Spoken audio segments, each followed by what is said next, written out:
Well, welcome back to week 4 of Living Free. I hope that you are enjoying your time together as a group, learning about how to take God's word and apply it to your lives and pray through it, and are continuing to grow and finding your freedom.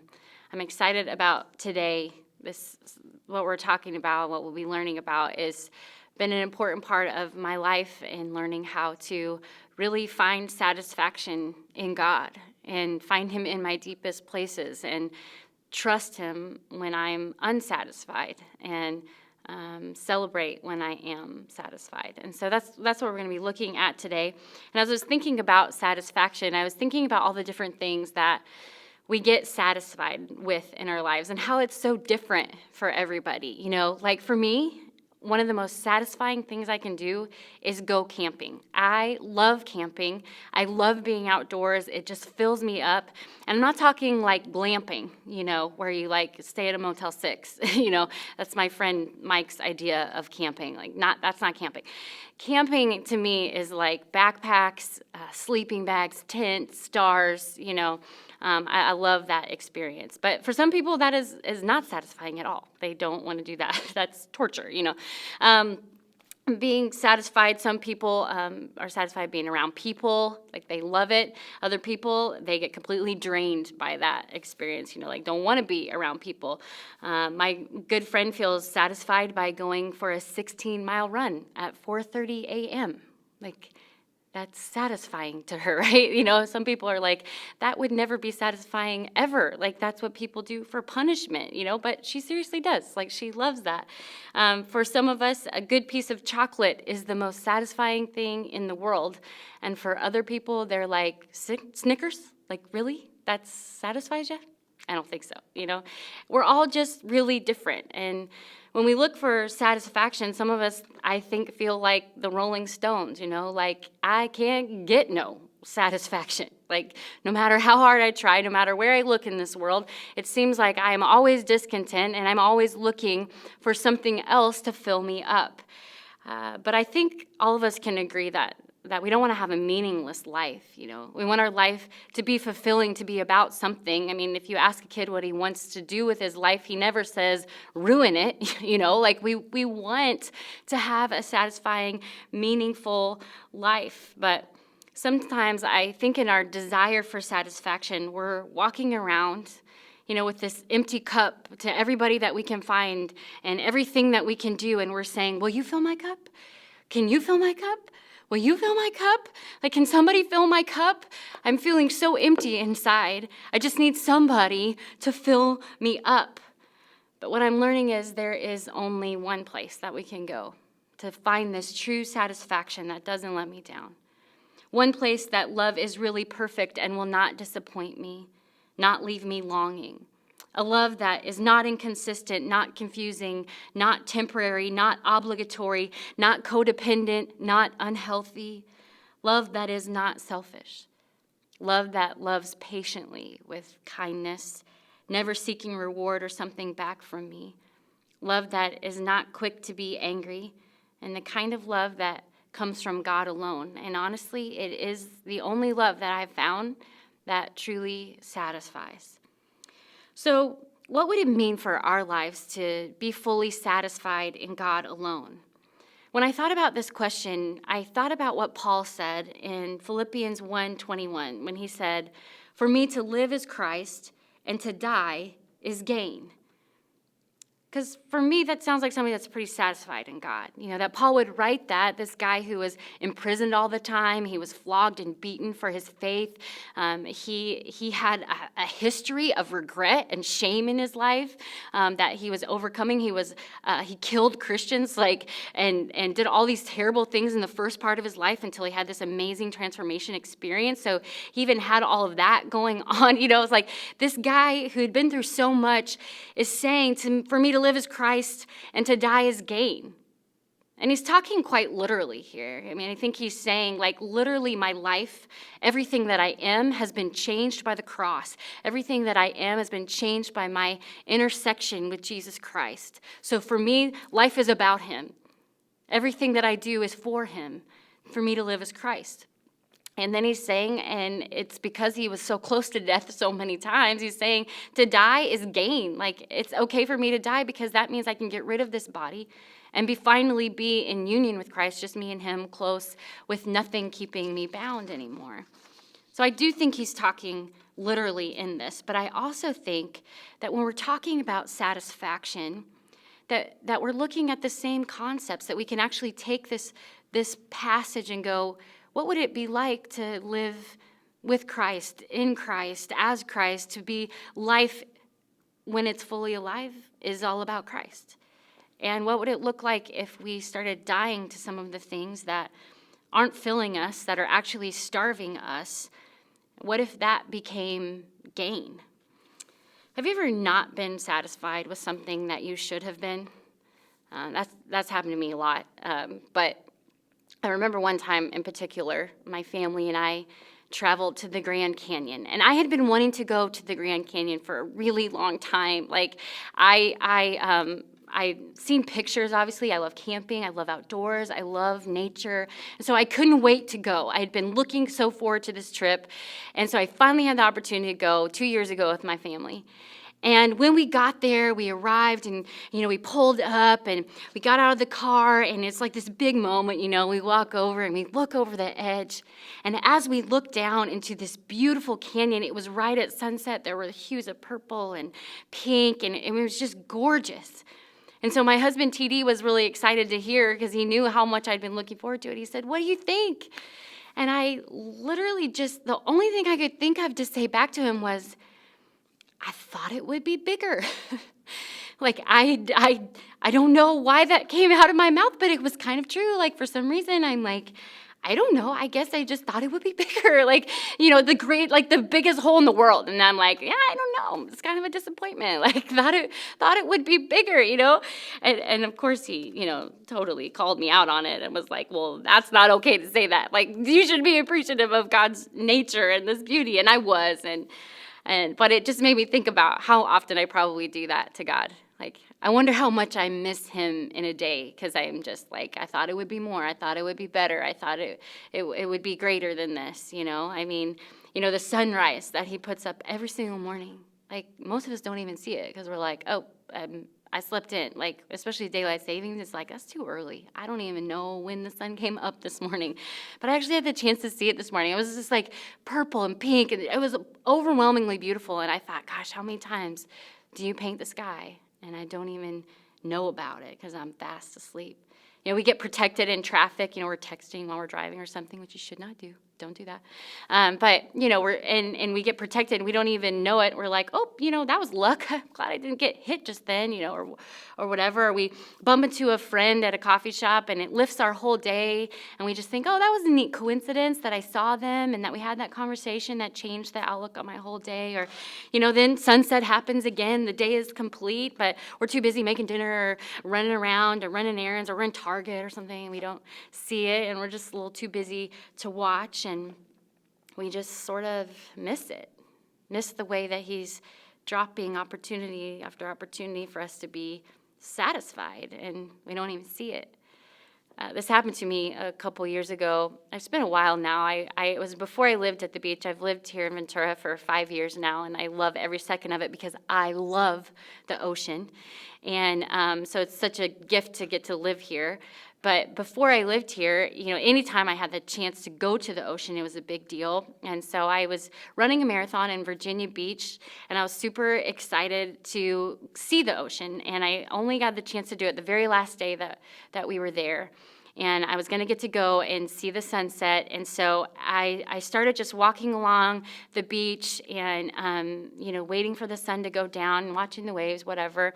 And as I was walking, I just started thinking about some stuff that was going on in my life that was really breeding a lot of discontentment. I just had some relational stuff, some work stuff, some heavy stuff that was going on. And as I was walking on the beach, I just was looking down at my footprints in the sand, and I was walking, and I thought, like, man, I wish that you would do something about my situation. I wish that you would fix this. I wish that you would, finally just come and help me figure this out. I'm just so miserable. I'm just so lonely. I'm just so sad.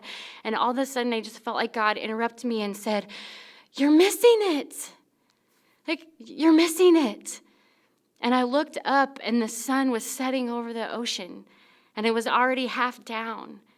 And I had missed the way that he had put all those colors in the sky, and I think did it maybe just for me, because he knew how much I would love it, and I was missing it, because I had my head down in my own discontentment and my own worry and my own fears. But I believe that when we start to notice these things, that we start to recognize where he's showing up for us, that we find the greatest satisfaction. And there's something actually really powerful that happens when we connect our appreciation and our satisfaction, when we start seeing him and celebrating him everywhere. It builds satisfaction in us when we glorify him. And I like the words of John Piper when he says that God is actually most glorified in us when we are most satisfied in him. And sometimes I think we think God is a little bit egotistical, that he needs all this glory. And Jody talked about that, about how our lives are meant to live to glorify God. And I think sometimes we can be like, well, why does he need so much praise and glory? I know he's awesome, but isn't it kind of, an egomaniac that he would want us to tell him all the time? But the truth is, what's really beautiful about the way God has created us is that we don't actually fully appreciate something. It's not completed. Our satisfaction is not completed until we talk about it, until we celebrate it. There's something that in our words of appreciation and gratitude that it actually completes the satisfaction. Let me explain it this way. C.S. Lewis is obviously a little better at explaining this sort of thing than me. And he says this. He says, we delight to praise what we enjoy because the praise not merely expresses, but completes the enjoyment. It is not out of compliment that lovers keep telling one another how beautiful they are. The delight is incomplete till it's expressed. It is frustrating to have discovered a new author and not be able to tell anyone how good he is, to come suddenly at the turn of the road upon some mountain valley of unexpected grandeur, and then to have to keep silent because the people with you care for it no more than for a tin can in the ditch. To hear a good joke and find no one to share it with. The Scotch Catechism says that man's chief end is to glorify God and enjoy him forever. But we shall then know that these are the same thing. Fully to enjoy is to glorify. In commanding us to glorify him, God is inviting us to enjoy him. We actually get to enjoy him, to allow him to be satisfying to us. I think sometimes we sort of doubt that God has good things for us. And I don't know if that's just me or if you've felt that way too, that maybe we don't deserve it, or maybe what he has for us are more like rules and expectations. But God actually delights in delighting in us, which is crazy, right?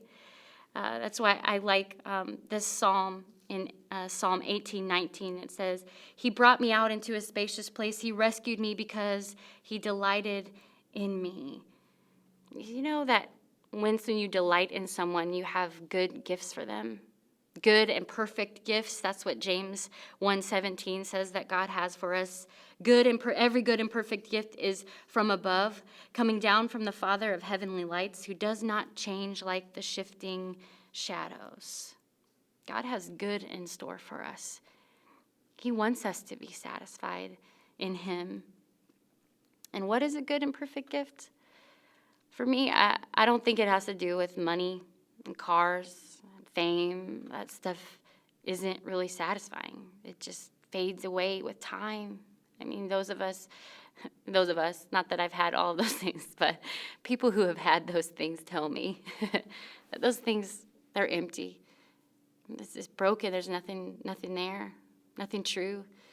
What really satisfies us, I think God's good and perfect gifts for us are things like love, joy, peace, patience, kindness, goodness, faithfulness, self-control. It says that those are the fruits of his Spirit, which means that that's where he's showing up.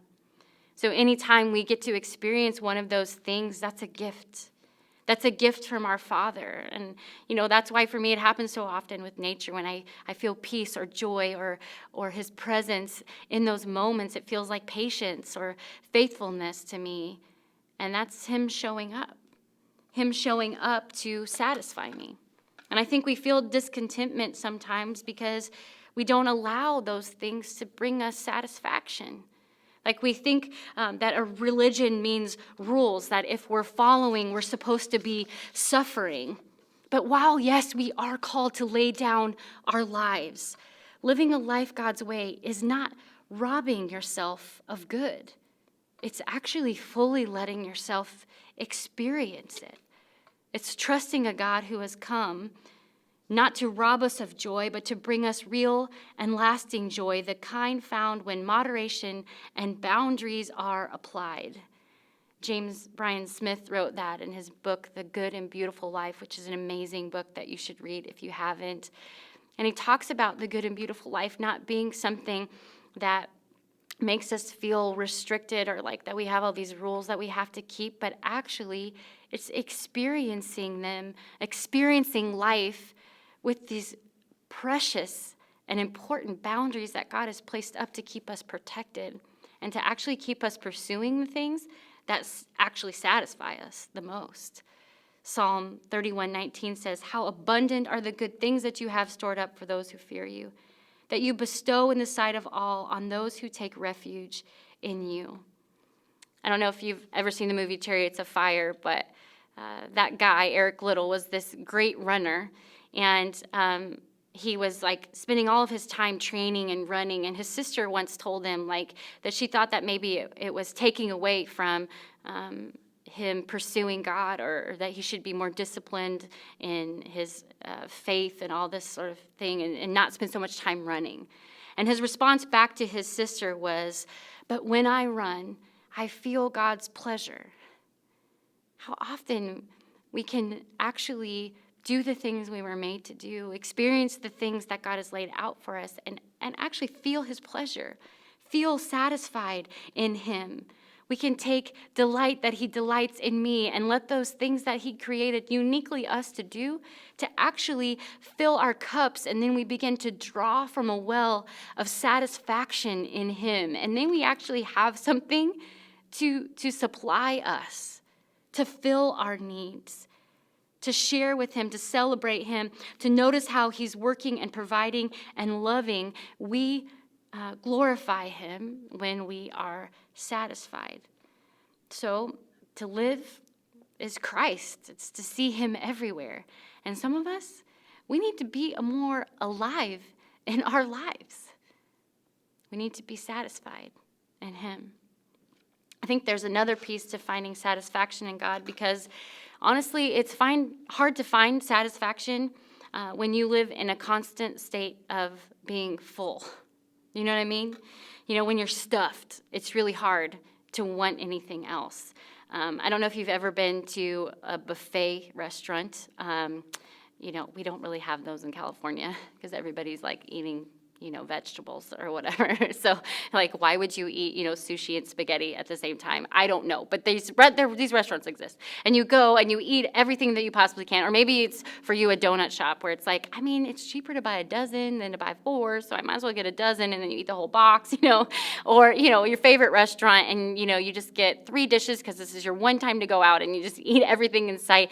Whatever it is for you, we've all had that experience of just probably being completely stuffed to the rafters, as my mom likes to say, just completely full, And when you're completely full, when you feel that way, and it's just I'm literally, I feel gross. I cannot eat another bite. I don't even try to give me dessert. I could never eat a bite, no matter what is brought to you after that.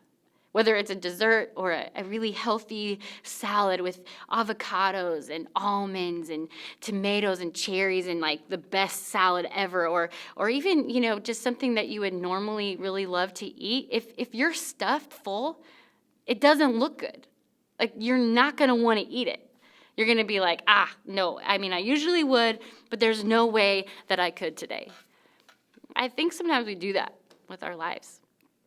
Sometimes we are so stuffed with the things of this world, and then we're confused at why we have no appetite for God. Like why we don't want to spend time with him. We're just like, I don't know why, but I just don't really want to. But a lot of times it's because we've stuffed ourselves with all the wrong things. And we're so full with things that we're trying to satisfy our life with that we've left no room for him, no space for him to move, no time for him to engage with us because we're stuffed. We're full. Isaiah actually describes these things as idols, like little things that we place in our lives that we would hold on to. And he says in Isaiah 44:20, he feeds on ashes. A deluded heart misleads him.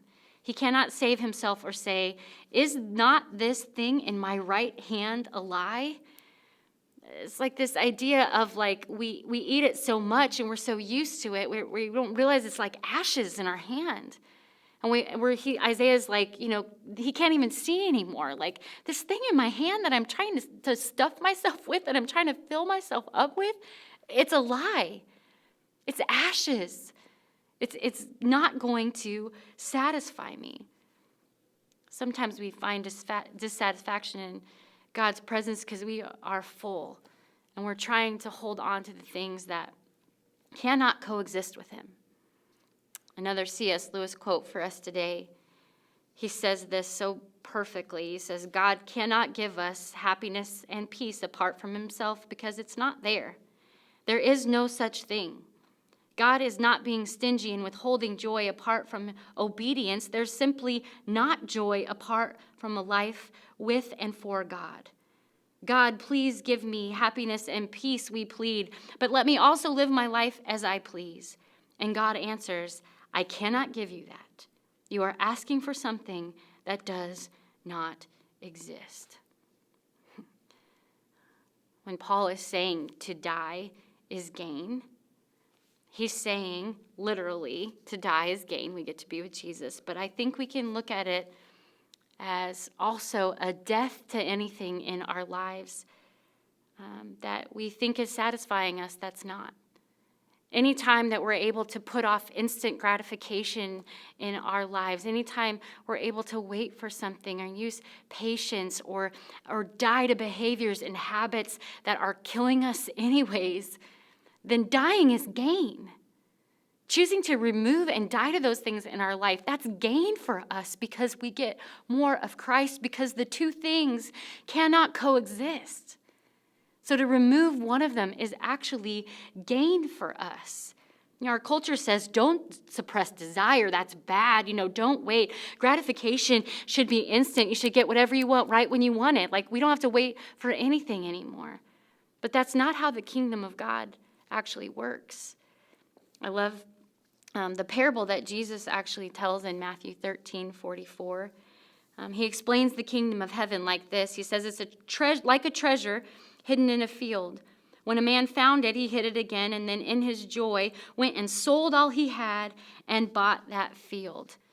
So this is kind of a cool parable, and the people that Jesus was talking to at the time would totally understand what this meant, because at the time, this happened a lot. Like you would be walking through a field and you might find a treasure because they didn't have banks at the time. So a lot of times if you had a treasure, you would bury it. So I don't know if people just didn't make a map and lost it and be like, I cannot remember where I put that, or what. But sometimes this would happen. And so then you would scrape together everything that you had, and nothing was of much value as that treasure. And so you would do it and then go and purchase the whole field so that you could gain the treasure. And I think that's how Jesus is describing the kingdom of heaven here. This field and the treasure wasn't something that we earned, wasn't something that we owned, it wasn't something that we had, but because we happened upon it, no matter how it happened, how we got introduced to the grace and the love of Jesus, it becomes so important. It becomes the biggest, most valuable thing that everything else in our life we're willing to sell off so that we can have it, so that we can gain it. One commentary describes the parable this way.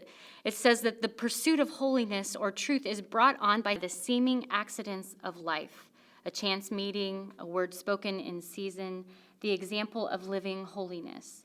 That leads to the knowledge of the truth as it is in Jesus Christ himself, and finding him a peace and joy above all earthly treasure, is ready to sacrifice the lower wealth in order to obtain the higher. Basically what he's saying, like, this is a major trade up. Like, all of this junk, all of these things that don't mean anything, that don't matter, I'm willing to get rid of all of those, to sell all of those, to move them out of my life, in trading them for this beautiful treasure that is the kingdom of God. A couple days ago, I lost the diamond out of my wedding ring, which is why I'm not wearing it. It just popped out, and I didn't know what happened to it, and I was, super bummed out about it. And I was in my friend's car, and my friend's car, it's a little bit lived in, okay? It's just like my car, because as moms, we are always going everywhere, doing everything. And so I wouldn't normally, dig in the seats to try, and, just for fun, to pull out all of the nasty French fries and the little elastic, braces, rubber bands that I found in the corner of her car. But I was desperate to try to find my diamond, mostly just because it was super sentimental and of great value to me. But had it not been for something like that, I'm not going to go digging. I'm not going to go searching. I'm not going to do that sort of a sacrifice to try and find, a penny that I dropped.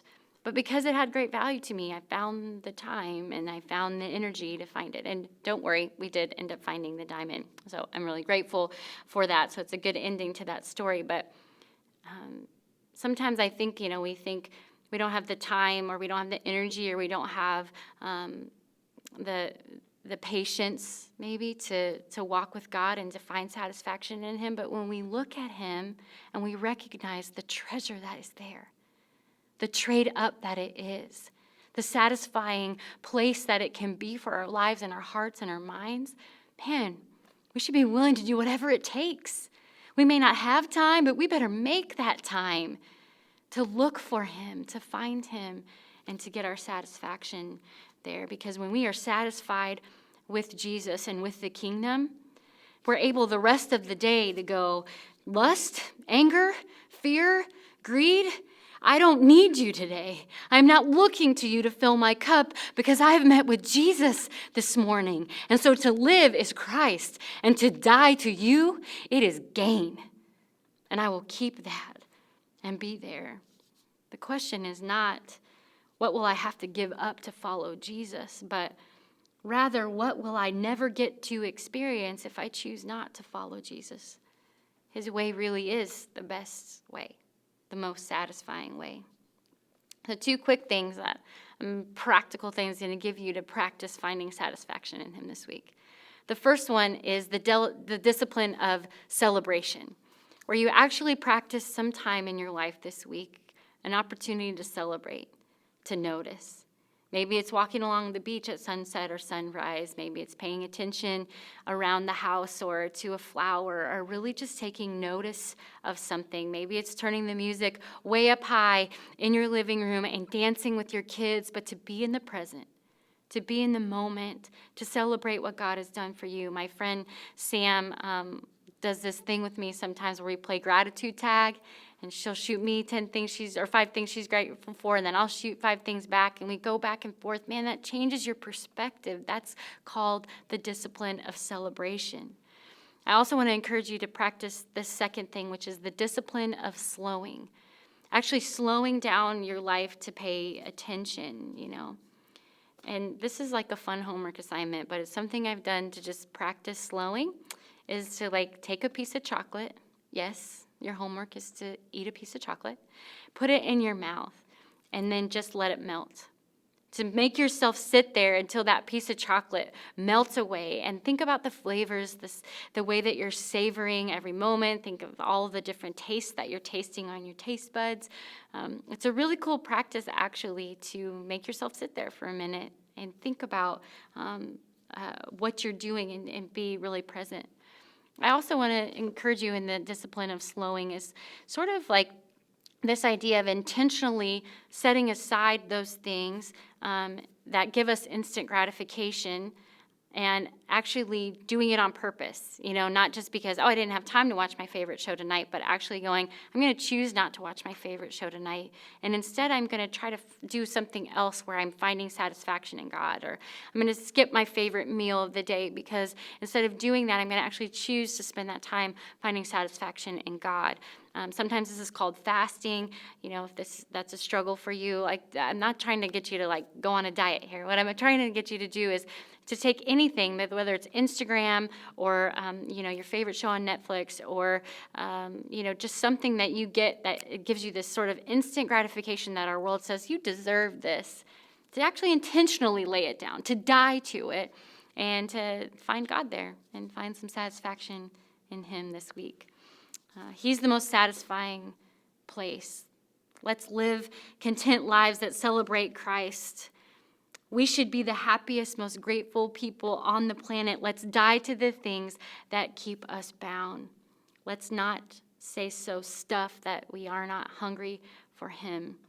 When we live like we believe that living is Christ and dying is gain, we really will find deep satisfaction in Him.